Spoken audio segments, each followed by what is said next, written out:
Good morning. Okay, this actually is going to be part one because this is a kit and this is a beautiful hand-painted, bulky, really nice merino wool, and this is exactly how this kit's coming. They're going to all be a little bit different because I can't do anything monotonous. So, but I've given you the base row with the fringe already placed on there. So what we're going to do next is I'm giving you also a little cardboard for you to cut the mane. So we've got long that's going to go in the back, and we've got a shorter length that's going to be for the front. So and the halfway point is dead center in your head. So what you get in the kit is an extra, that was 15 yards. So, and that's going to be plenty to make a nice full mane. So how we're going to start is just by, I'm going to make some long for the back. Just going to wrap it around, and I'm not putting any tension on it. I'm just wrapping it very loosely. And if you put some tension on it, and if you overlay it, if you keep wrapping on top of it, it's going to get a different length. But anyhows, you can play with it. It doesn't have to be perfect. I think the less perfect, the better. So wrap it around a few times. I'm going to snip it off. I'm going to hold it all together. This was the beginning right here, and this is the end. And I'm only going to cut on one side. And here's some fringe.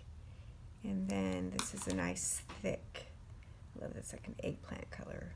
I'm using 2 pieces, and it's folded in half. And I've got a big giant crochet hook. What size is this? This is an eye. Any size will do. So, and here we go. So there's the middle one, and I'm going to go right on the side.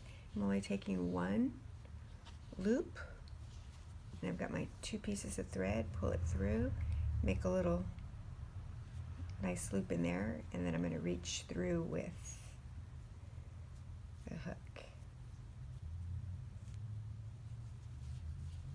and secure it down. And that's how we go, and we're in business working on the mane. Oops, that didn't get cut all the way. So here we go. Do a couple more. They can be random. So I've been kind of doing 3 on a row. Again, I have the anchor on the row that's going to be your center. Oops.